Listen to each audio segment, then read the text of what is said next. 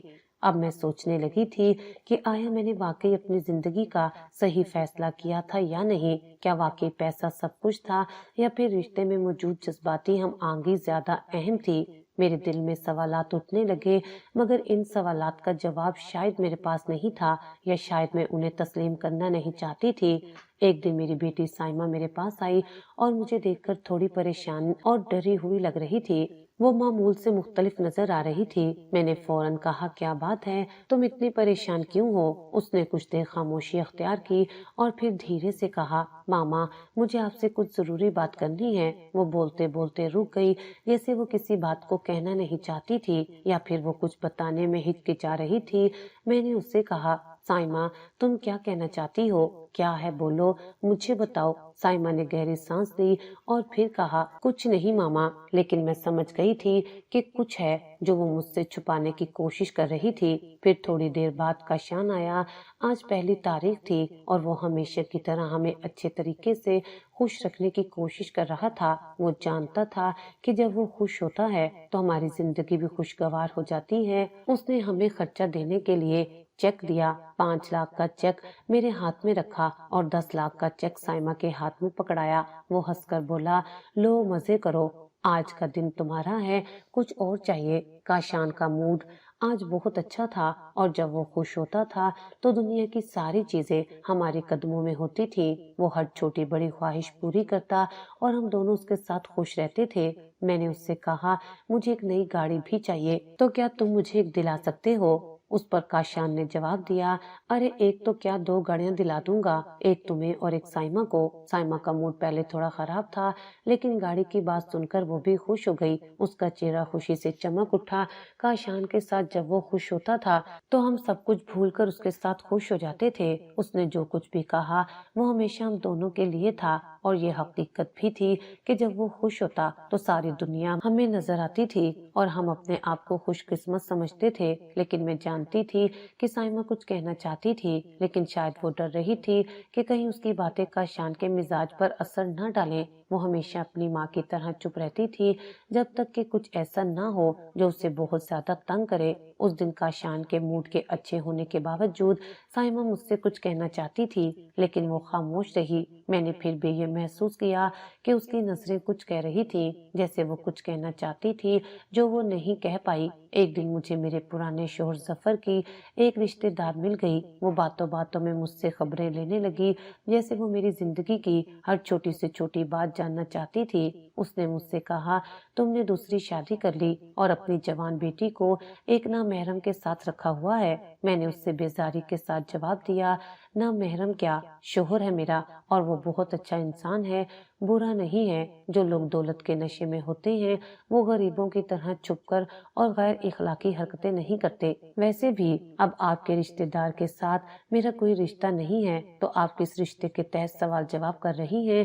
اس کی باتوں سے مجھے یہ محسوس ہوا کہ وہ میری زندگی کے بارے میں بہت زیادہ تجسس کر رہی تھی، اور شاید وہ میری نئی زندگی کے بارے میں کچھ منفی سوچ رہی تھی۔ وہ میرے فیصلوں پر سوال اٹھانے کی کوشش کر رہی تھی، لیکن میں نے اس سے کہا، میرے لیے کوئی سوال یا نشان نہیں ہے، میرا شوہر اچھا ہے اور میں نے اپنی بیٹی کے بارے میں کوئی غلط فیصلہ نہیں کیا۔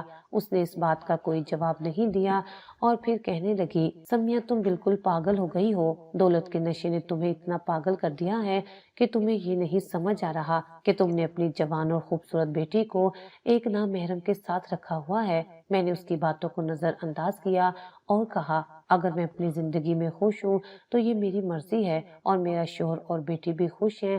پھر وہ مجھ سے علیحدہ ہو گئی اور میری باتوں کو زیادہ نہ سنا۔ اس کے جانے کے بعد بھی میں نے ان باتوں کو زیادہ اہمیت نہ دی اور میں اپنے فیصلوں پر قائم رہی۔ مجھے احساس ہوا کہ بعض لوگ دوسروں کی زندگیوں میں دخل اندازی کرتے ہیں اور اپنی رائے مسلط کرنا چاہتے ہیں، لیکن میری زندگی کے فیصلے میری مرضی کے ہیں۔ میں نے اس کے بارے میں زیادہ نہیں سوچا کیونکہ میری نظر میں اپنی بیٹی کے لیے بہتر زندگی گزار رہی تھی اور یہی چیز میری خوشی کا باعث تھی۔ ایک رات کا آغاز تھا جب کاشان نے مجھے بتایا کہ وہ اس رات اپنی اسٹڈی روم میں سوئے گا اور کچھ فائلوں پر کام کرے گا۔ اس کے کہنے کے بعد میں نے فوراً اپنے بیڈ روم کی طرف رخ کیا اور سکون سے سونے کی تیاری کی۔ آج کل کی زندگی کے دوران اتنی اچھی نیند ملنا ایک نعمت سی لگتی تھی کیونکہ ہمارا گھر تمام سہولتوں سے آراستہ تھا، اے سی کا بندوبست تھا اور آرام دہ بستر پر سونا کسی خواب سے کم نہ تھا۔ سائمہ بھی اپنے کمرے میں جا کر سو رہی تھی اور گھر میں کسی قسم کی پریشانی نہیں تھی۔ سکون کا ماحول تھا اور میں نے خود کو مکمل طور پر پرسکون محسوس کیا۔ میری نیند گہری اور پرسکون تھی جب تک کہ اچانک میرے کانوں میں ایک شدید آواز نہیں آئی۔ یہ آواز سائمہ کی چیخ کی تھی۔ یہ ایک چیخ نہیں تھی بلکہ مسلسل چیخیں تھیں جو میری نیند کو برباد کر گئیں۔ یہ چیخیں اس قدر تیز اور مسلسل تھیں کہ میرا دل دہل گیا۔ میری آنکھیں فوراً کھل گئیں اور دل میں خوف کی لہر دوڑ گئی۔ میں نے فوراً یہ سوچا کہ کچھ نہ کچھ تو ضرور غلط ہو رہا ہے۔ وہ صرف چیخ نہیں رہی تھی بلکہ وہ مدد کے لیے پکار رہی تھی۔ مجھے فوراً احساس ہوا کہ سائمہ کسی خطرے میں ہے۔ میری حالت بے قابو ہو گئی اور خوف نے میرے جسم کو جکڑ لیا۔ میرے دماغ میں صرف ایک ہی خیال تھا، مجھے فوراً سائمہ کے پاس جانا ہے۔ میں نے اپنے دل میں گہرے خوف کے ساتھ یہ فیصلہ کیا اور فوراً اس کے کمرے کی طرف دوڑنے لگی، لیکن راستے میں میری سوچیں بے ترتیب ہو گئیں۔ مجھے یاد آیا کہ کاشان اسٹڈی روم میں بیٹھا تھا اور وہ بھی سائمہ کی چیخوں کو سن رہا ہوگا، لیکن پھر میرے ذہن میں یہ خیال آیا کہ وہ ابھی تک باہر کیوں نہیں آیا؟ کیا وہ سچ میں اس صورتحال کو سنجیدگی سے نہیں لے رہا یا پھر وہ اسے نظر انداز کر رہا تھا؟ ان تمام خیالات کے باوجود میں سہمے ہوئے اپنے قدم تیز کرتی گئی۔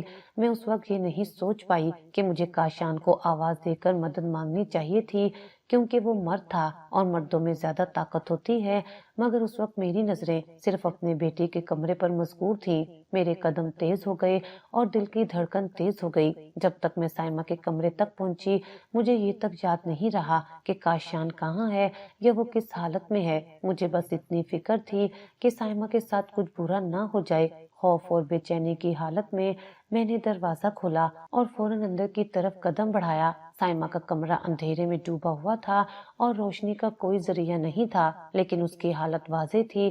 وہ بری طرح ڈری ہوئی تھی اور اس کی سانسیں بے قابو ہو رہی تھیں۔ وہ مسلسل روتے ہوئے میرے قریب آئی اور مجھے گلے لگا لیا۔ میں نے فوراً اسے تسلی دینے کی کوشش کی، لیکن میرا دل خود بھی ایک عجیب سی حالت میں تھا۔ میری نظر میں یہ سب کچھ بہت غیر معمولی تھا۔ سائمہ کی حالت دیکھ کر مجھے فوراً یقین ہو گیا کہ کچھ بہت بڑا حادثہ پیش آیا ہے۔ میرے ذہن میں اس وقت کوئی جواز نہیں تھا، بس ایک سوال تھا، کیا ہوا؟ مگر اس سے پہلے کہ میں کچھ پوچھ پاتی، سائمہ نے خود ہی اپنی زبان سے کچھ نہیں کہا، بس روتے ہوئے مجھے چپ رہنے کا اشارہ کیا۔ یہ لمحہ میرے لیے بہت کرب کا تھا۔ میں نے فوراً سوچا کہ اس وقت ہمیں ایک دوسرے کی مدد کی ضرورت ہے اور میں نے سائمہ کو تسلی دی کہ سب ٹھیک ہو جائے گا، ہم اس مسئلے کا حل تلاش کریں گے۔ میں نے اس کی حالت کو بہتر بنانے کی کوشش کی اور میں اس کے ساتھ بیٹھ کر اسے سکون دینے کی کوشش کرتی رہی، لیکن مجھے ایک بات کا احساس ہوا کہ کاشان جو کہ میرے ساتھ تھا اور اس سارے واقعے کا حصہ بن چکا تھا، وہ ابھی تک باہر کیوں نہیں آیا؟ اس نے کیوں سائمہ کی چیخوں کا جواب نہیں دیا؟ میرے دماغ میں یہ سوالات چل رہے تھے، مگر پھر میں نے اس وقت یہ فیصلہ کیا کہ میں اس سب باتوں کا جواب بعد میں تلاش کروں گی۔ ابھی مجھے صرف سائمہ کی حفاظت اور اس کی حالت کی فکر تھی۔ میں نے اس لمحے میں یہ سوچا کہ ہمیں بہت محتاط رہنا ہوگا۔ سائمہ کی حالت دیکھ کر میری پریشانی بڑھ گئی تھی اور میں نے اس سے کہا کہ وہ مجھ سے کچھ نہ چھپائے، جو کچھ بھی ہوا ہے مجھے بتائے، لیکن اس نے کچھ نہیں کہا، صرف اپنے آنسو صاف کیے اور مجھے دیکھتے ہوئے بولی، ماما کچھ نہیں ہوا، بس مجھے عجیب سا محسوس ہو رہا تھا۔ اب مجھے یہ محسوس ہو رہا تھا کہ شاید سائمہ نے حقیقت کو چھپایا تھا، لیکن میں نے اس وقت کوئی اور سوال نہیں کیا کیونکہ میں چاہتی تھی وہ جلدی سے سکون میں آ جائے اور خود کو سنبھال لے۔ لیکن میرے دماغ میں یہ سوالات پھر بھی چل رہے تھے کہ کیا کاشان نے سچ میں سائمہ کی چیخیں سنی تھی؟ کیا وہ جان بوجھ کر اس کے کمرے میں نہیں آیا؟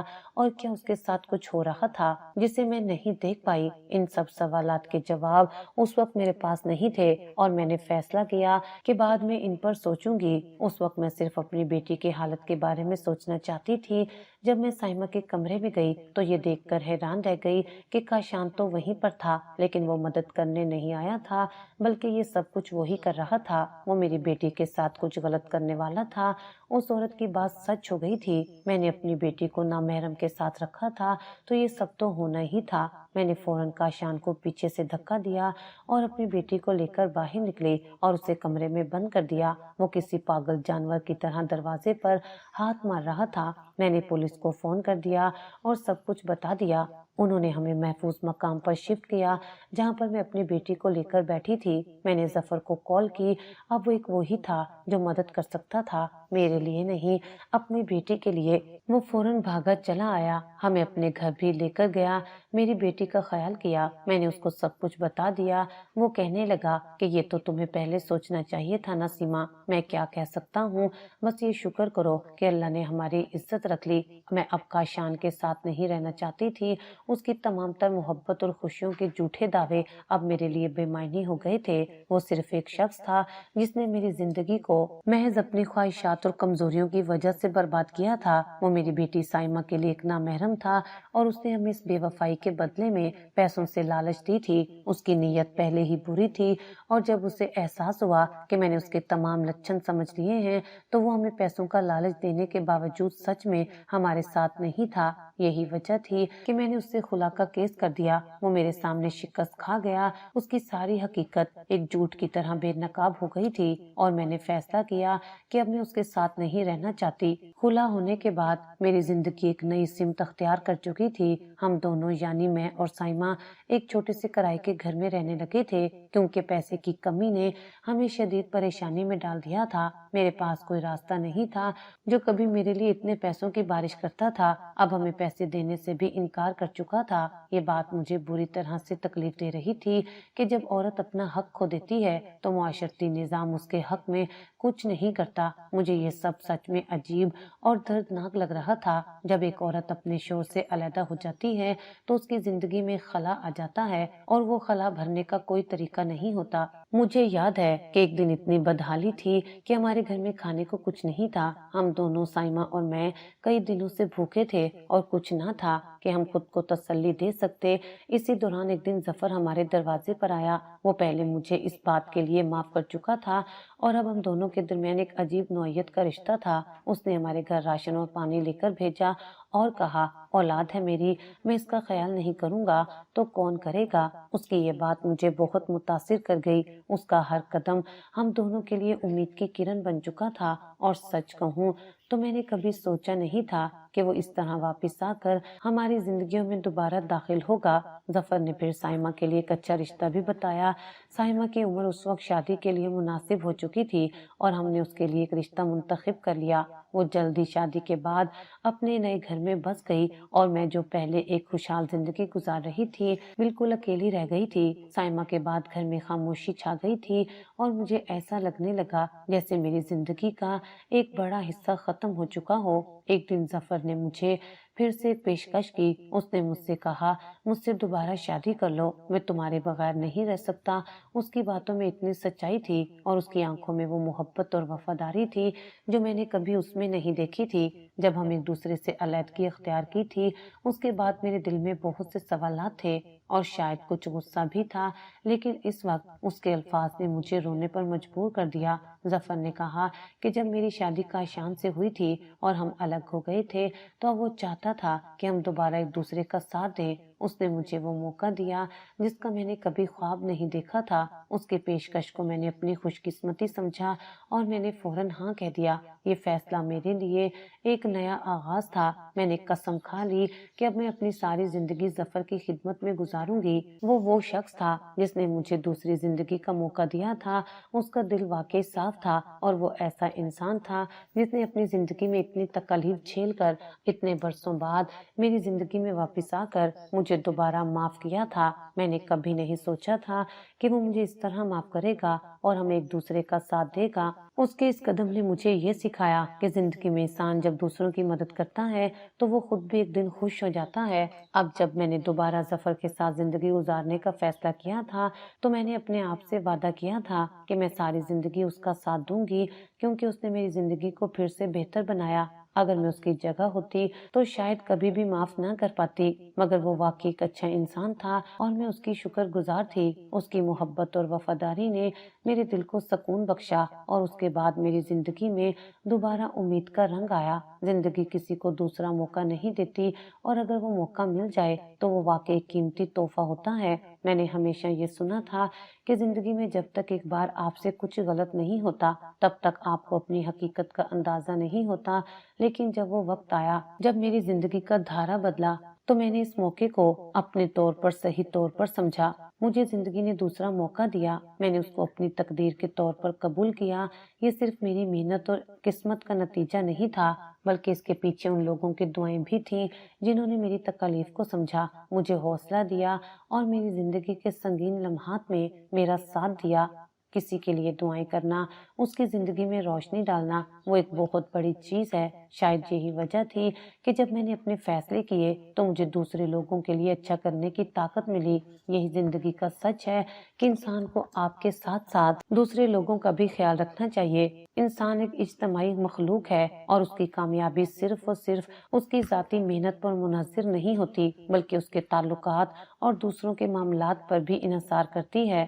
ہر انسان کے ساتھ تعلقات بنانے اور ان کی عزت کرنا، اس میں بڑی گہری حقیقت پوشیدہ ہے۔ جب میں نے اس دوسرے موقع کو اپنی زندگی میں سمجھا تو میں نے اپنی زندگی کے وہ حصے بھی یاد کیے جب میں نے اپنی غلطیوں سے سبق سیکھا تھا۔ جب تک آپ دوسروں کی دل آزاری نہیں کرتے اور ان کے جذبات کا خیال رکھتے ہیں، زندگی میں کامیابی کا امکان بڑھتا ہے۔ اس دوسرے موقع کا فائدہ اٹھانے کے بعد میں نے ہمیشہ کوشش کی کہ میں اپنے آپ کو بہتر انسان بنا سکوں اور اپنے ارد گرد کے لوگوں کے لیے ایک اچھا انسان ثابت ہوں۔ انسان کو کبھی بھی اپنی تقدیر پر رونا نہیں چاہیے، بلکہ اس کو سمجھنا چاہیے کہ جب زندگی میں مشکل وقت آتا ہے تو وہ اسے سنوارنے کا وقت ہوتا ہے۔ اپنے ماضی کو پیچھے چھوڑ کر مستقبل کی طرف دیکھنا ایک نیا آغاز کرنے کا موقع ہوتا ہے۔ میرے لیے یہ دوسرا موقع ایک نیا باب تھا، ایک نیا آغاز تھا جسے میں نے پوری ایمانداری اور دیانتداری سے اپنانا شروع کیا۔ زندگی نے مجھے یہ موقع دیا اور میں نے اسے اپنی زندگی کو بہتر بنانے کا موقع سمجھا۔ یہ جاننا کہ انسان کی تقدیر اس کے ہاتھ میں ہوتی ہے ایک عظیم احساس ہوتا ہے۔ اب میں سمجھتی ہوں کہ زندگی کا مقصد صرف اور صرف خوشی حاصل کرنا نہیں ہوتا، بلکہ دوسرے لوگوں کی خوشیوں میں شامل ہونا اور ان کے ساتھ اچھے تعلقات بنانا بھی اہم ہے۔ زندگی کا یہ سبق ہمیں سکھاتا ہے کہ دوسروں کے لیے بھی بہتر بننا ضروری ہے تاکہ ہم خود اپنی زندگی کو بہتر بنا سکیں۔